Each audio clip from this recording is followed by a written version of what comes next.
Hello guys. मैं Manish sir आप सबके सामने एक नया वीडियो लेकर आया हूँ।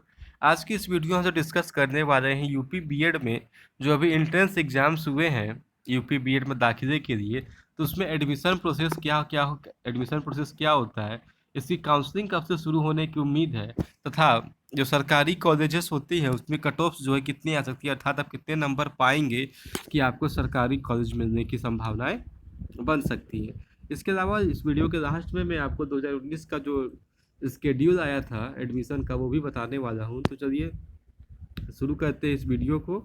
सबसे पहले तो देख लीजिए, आपकी यूपी बी एड जो जेई का जो एग्ज़ाम डेट था वो 9 अगस्त को था, आप सब जानते ही होंगे। रिजल्ट आपका यही 5 सितंबर को अनाउंस हुआ है टीचर्स डे के दिन, और इसका जो ऑनलाइन काउंसलिंग है वो 14 सितंबर से होने की संभावनाएं हैं। अभी तक इसका एग्जैक्ट डेट जो है वेबसाइट पर नहीं आया है, और इसकी जो संभावनाएं हैं वो कब से है, वो 14 सितंबर से ये पूरी की पूरी उम्मीद है कि काउंसलिंग शुरू हो सकती है।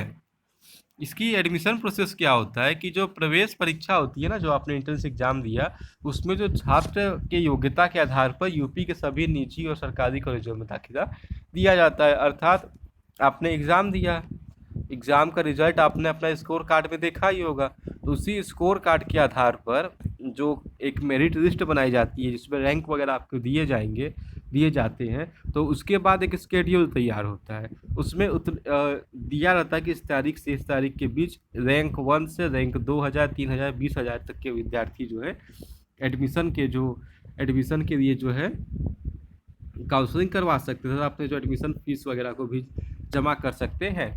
काउंसलिंग प्रक्रिया के माध्यम से उम्मीदवार उस कॉलेज का चयन कर सकते हैं जिसमें वे प्रवेश लेना चाहते हैं, और अपनी सीट सुरक्षित करने के लिए प्रवेश शुल्क का भुगतान करते हैं। तो ये होता क्या है, जब आप काउंसलिंग शुरू करवाते हैं तो सबसे पहले तो इसके अपने नियमित स्केड्यूल के अनुसार ही आप डे बाई डे आप काम करते हैं। जब आपका एक कोई कॉलेज फिक्स हो जाता है कि हाँ इसमें एडमिशन लेना है, तो उसके लिए आपको जो है एक प्रवेश शुल्क जमा करना पड़ता है। बेसिकली प्रवेश शुल्क जो है स्कूल की फीस ही होती है जो आप जमा करके अपना एडमिशन जो है उस स्कूल में तो आपका कंफर्म हो जाता है, उस कॉलेज में आपका एडमिशन कंफर्म हो जाता है।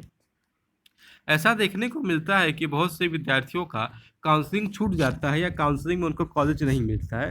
तो ऐसी स्थिति में क्या किया जा सकता है, तो ऐसी स्थिति बनती है तो जो नज़दीक के कॉलेज होते हैं, खासकर प्राइवेट कॉलेज, क्योंकि सरकारी कॉलेज के जो सीट्स होते हैं वो पहली काउंसलिंग में ही फुल हो जाते हैं। ठीक, तो अगर किसी कारणवश आपका काउंसलिंग छूट जाए या काउंसलिंग के दौरान इस एडमिशन ना मिले, तो लास्ट के स्केड्यूल में एक पूल काउंसलिंग करके ऑप्शन आता है। तो पूल काउंसलिंग के अकॉर्डिंग जो है आप अपने स्कोर कार्ड के आधार पर एडमिशन ले सकते हैं। डायरेक्ट एडमिशन आपको मिलेगा कहाँ, आपके जहाँ जिस कॉलेज में आप एडमिशन लेना चाहते हैं वहाँ संपर्क कर सकते हैं, तथा वहाँ पर जो है आपको डायरेक्ट एडमिशन मिल जाता है।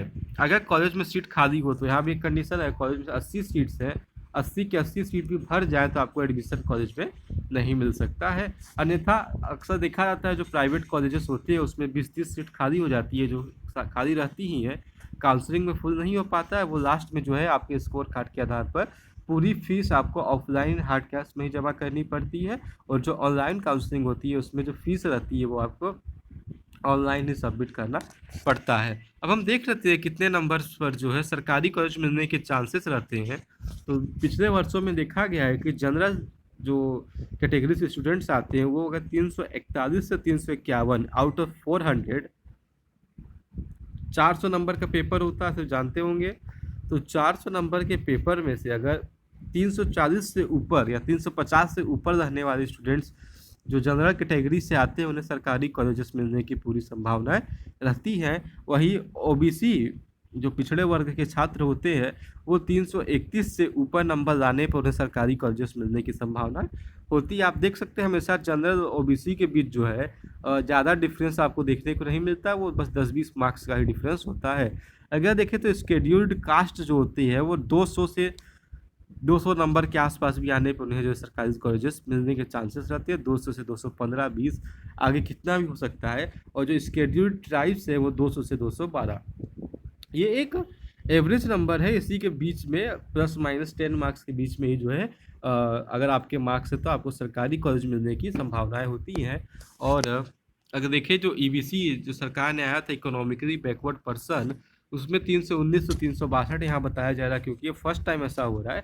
तो इसकी भी कैटेगरी जो है जनरल और ओबीसी के लगभग लगभग समान ही देखने को आपको मिल सकती है। और यहाँ एक बात ध्यान देने होंगे, कुछ स्टूडेंट्स ऐसे होंगे जिन्होंने अपना जो भी बीए थर्ड ईयर में होंगे और उन्होंने जो है यूपी बीएड का दिया था एग्ज़ाम, तो वो काउंसलिंग तभी करवा सकते हैं जब उनका फाइनल ईयर का रिजल्ट जो है पब्लिश हो जाए, अर्थात उनके हाथ में जब फाइनल ईयर का रिजल्ट आ जाएगा तभी वो काउंसलिंग में बैठ सकते हैं। वो फ़र्क नहीं पड़ता कि आपका रैंक 1 है, आपका 1 रैंक आया है पूरे यूपी बीएड एग्ज़ाम में और आप का थर्ड ईयर का रिजल्ट आपके पास नहीं है, तो आप जो है काउंसलिंग में बैठ नहीं सकते, आपका गवर्नमेंट कॉलेज जो है मिस हो सकता है। अब हम अगले स्लाइड में देखते हैं कि लास्ट ईयर का स्केड्यूल कैसा था, जिससे आप समझ सकते हैं कि काउंसलिंग किस प्रकार होती है।